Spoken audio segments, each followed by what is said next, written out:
You know everything, Lord. You know everything.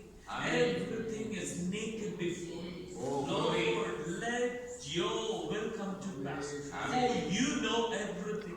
We find our solace in you. We find our peace in you. We find our satisfaction in you. Oh, Holy God, even today, you speak to us. Open our understanding to know your word. Let your life and spirit flow through us and renew us, rejuvenate us, revive us, restore us according to your righteousness. Come and speak to us, Holy Spirit, God. Open our ears to know your word. Oh, as you said to us, my sheep knoweth my voice, saith the Lord. Thank you, Lord, for your word. Even today, you speak to us and we listen. In the name of Jesus, Father, we pray. Amen. Hallelujah. Matthew chapter 5 and verse 6.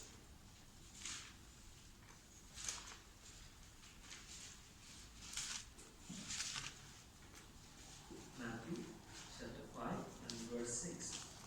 Blessed are those who hunger and thirst for righteousness, for they will be filled. Here, the word of God says, the Lord is talking about nature of somebody. He's talking about some people, the blessed people.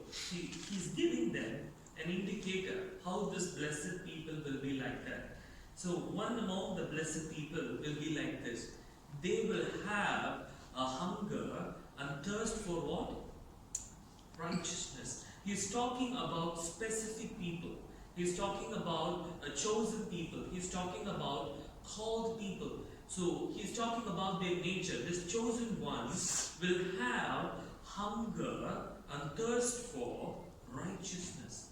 Not for food, not for water, not for money, not for fame, right? But what they will hunger for? Righteousness. God is not asking us, you do also hunger for righteousness. He's talking about blessed are those. So blessed are the ones, those who hunger. If I don't have a hunger and thirst for righteousness, I don't belong to this category. You got that? That's what the Spirit of God is talking to us. Jesus is talking about blessed people, how they will be. You got that? See, if I ask you about how the royal people will be, you will give me some signs, right? The royal people will stay in a royal palace. They will be having a badge from, you can understand, these are the royal ones, kind of, right? The same way, Jesus is talking to us about the blessed people. How the blessed people will be? They will hunger and thirst for righteousness. For them, God is promising them, for they are hungry and thirsty after righteousness. What is the answer from God? They will be filled. The question today for us is, do I really have a hunger for righteousness and a thirsty of righteousness? The same Jesus is talking to the disciples and the people around. Jesus is talking to them. Every one of us know Matthew chapter 6, the following chapter. He's talking about people, those who do not know God, those who have no knowledge about God, they will seek for their hunger, which is food, drink, clothing. And God is talking about them. Those are the peoples, those who do not know God. And He talks about the one who knows God will seek what? Righteousness. If I ask you what is the verse, you will all say it's Matthew chapter 6:33. Seek ye first the kingdom of God. Before God is talking about them, He is telling how these people will be. They will have hunger and thirst for righteousness. Those who have hunger and thirst for righteousness, they will seek for it. Right? If you don't have a hunger, you will not seek food. Right? Most of us not. Right? Even before we feel hungry, You will eat chocolates. You don't have to feel hunger to have chocolates, right? I just want to have chocolates or ice cream. Anytime you have, correct? Even then, there is a hunger. Maybe you don't feel the pain, but there is a hunger in your desire. You want to have it. That is a hunger. That is a thirst. You got that? So the same thing the Lord is talking about. Do you belong to the category? Am I a person? Do I really have a hunger? Do I really feel thirsty for what? Righteousness. If I don't feel hungry for a month or so, what will I do? Come, something is wrong with my body. Because I don't feel my appetite. What will I do? I will go to the doctor. Doctor, I don't know. I don't feel like eating. I don't feel hungry for about a week or a month. Right? So when you don't feel the thirst, then you know there's something wrong with your body. The same way, Jesus has given an indicator. If you are a man who knows God, if you are a man who is blessed, then you will be having what?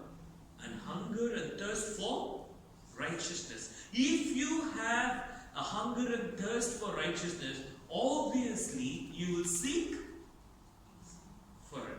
So then what is righteousness? We say, okay, I know this verse, it talks about seek the righteousness of God.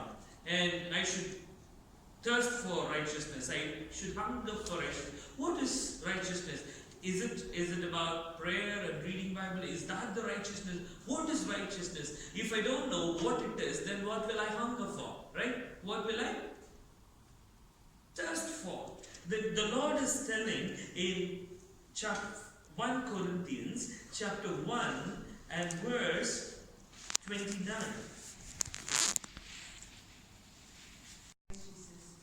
Let's become for us wisdom from God. That is our continue. That is Wisdom, our righteousness, our righteousness holiness, and redemption. and redemption. So how he brought that righteousness? What is righteousness? Christ himself is our righteousness. He has become our righteousness. He has become our righteousness. How he has become our righteousness? You can read it in Romans chapter 3. You can read how he has become our righteousness. Romans chapter 3 and verse 25. Christ, yes, to be received. He did this.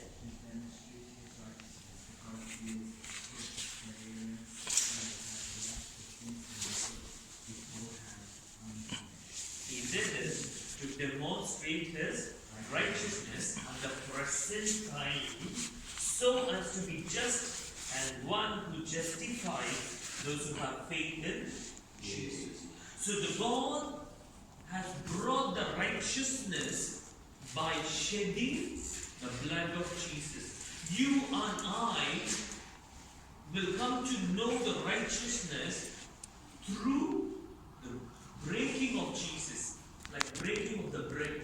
So Jesus was broken and his blood was shedding, and the Lord was demonstrating, look, it is my righteousness. He is telling to us, look at my righteousness. He broke his body and he shed his blood for all of our sins, and God is demonstrating his righteousness. If I understand, oh, this is the righteousness of God. So God is breaking his son and he's shedding his blood for my sins, and that kindles a need in me. Oh, I need the blood. If I don't have the blood of Jesus, my sins will not be cleansed. Oh, if I don't have the blood of Jesus, I will not be saved from my death, the darkness.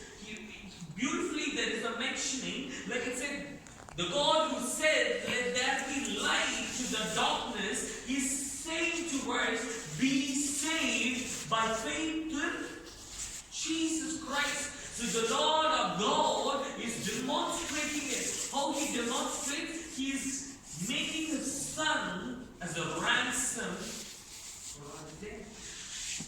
You know, if you read 2 Corinthians chapter 5 and verse 21, God has gone to the level of making Jesus as sin.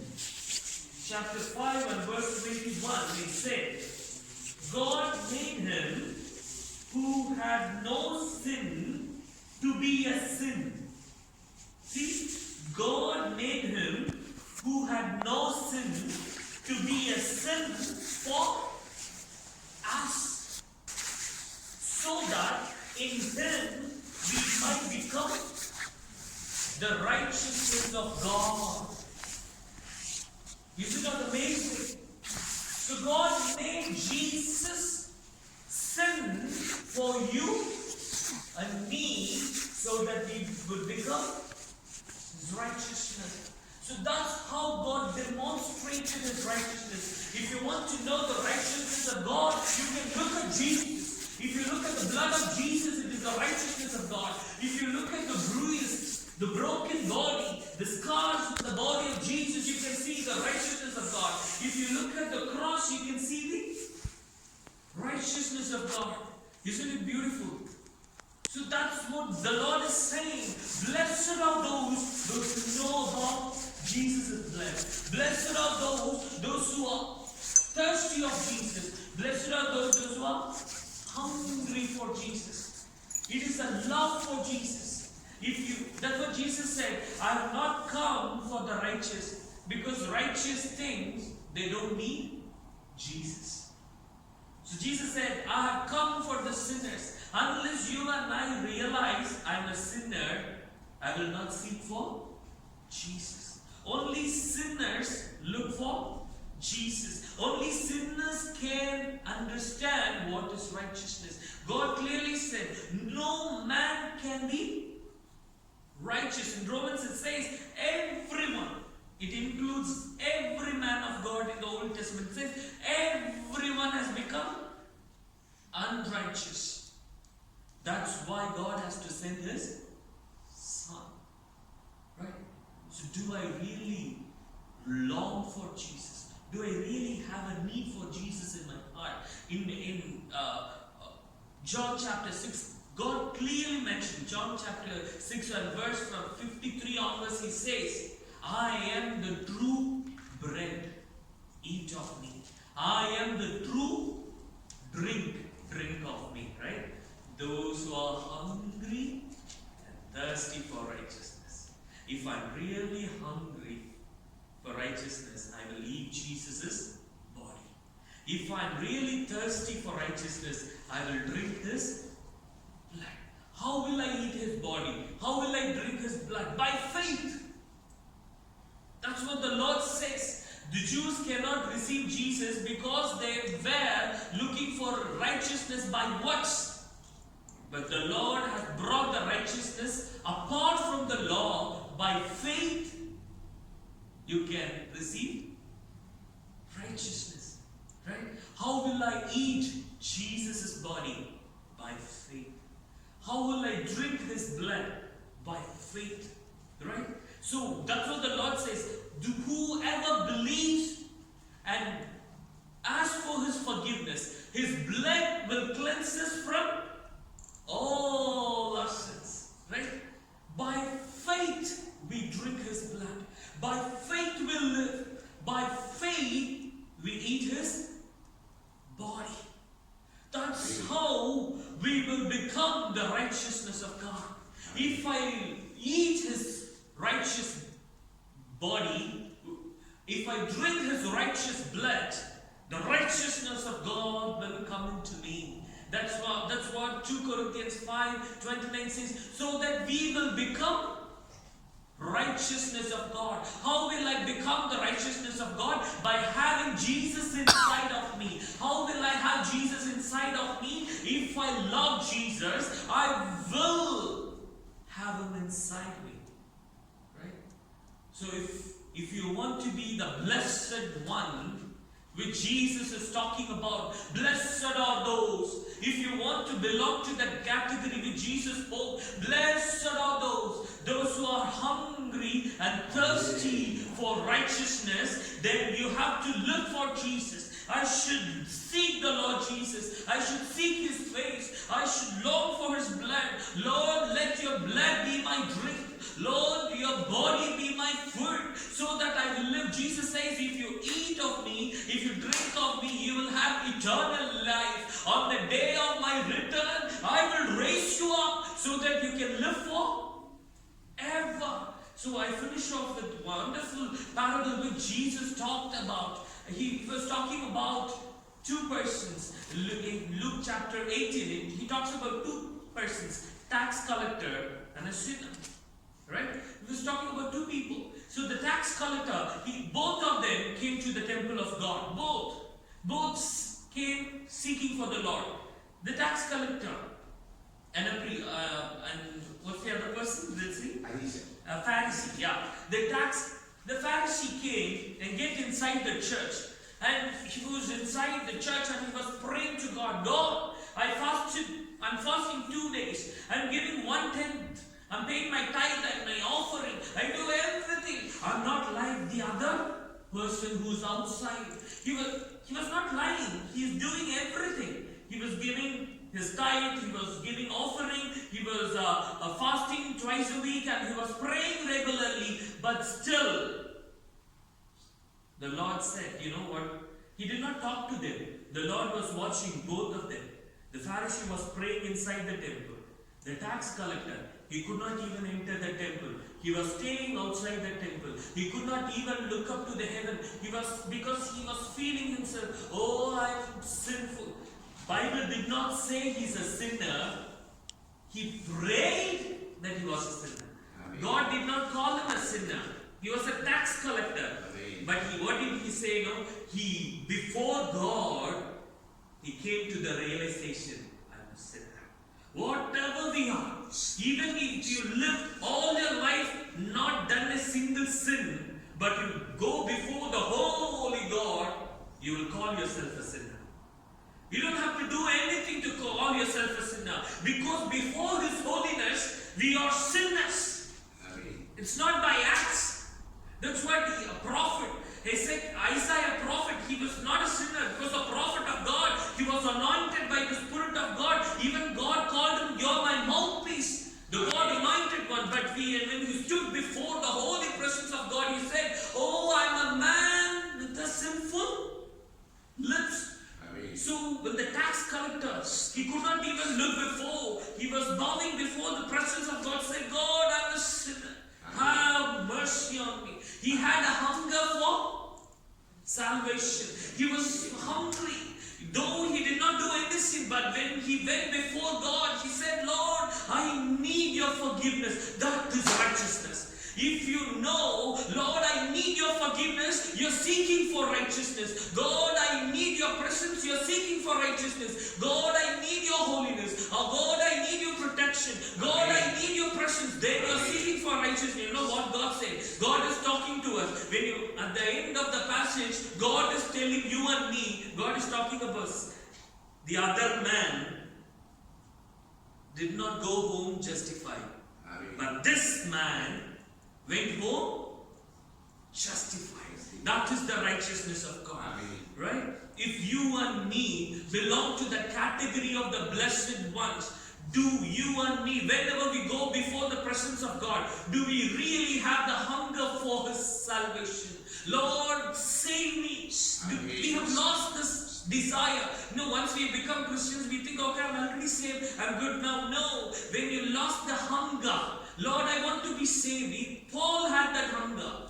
Paul, an apostle of God, he had that hunger. He's saying, somehow I want to be saved. He is not sure. Because he is hungry after it. God, will you save me? I want to be identified with your sufferings, and I want to be identified with your death. But at your day, somehow I will be saved. Because he was hungry for God's salvation, right? Have you lost that hunger today? While we go before the presence of God, do we really go with that hungry? Even today, let us speak to our heart. Lord, I've lost that hunger now. I've lost that thirst now. I'm not coming to you seeking after your salvation. Lord, I'm not holy. When did we realize, Lord, I'm not holy before your presence? Because we've lost that hunger. We've lost the thirst for God. Right? Let us listen to the word of God. Let us repent and go before his presence with a humble heart. May God bless this word for us. Thank you.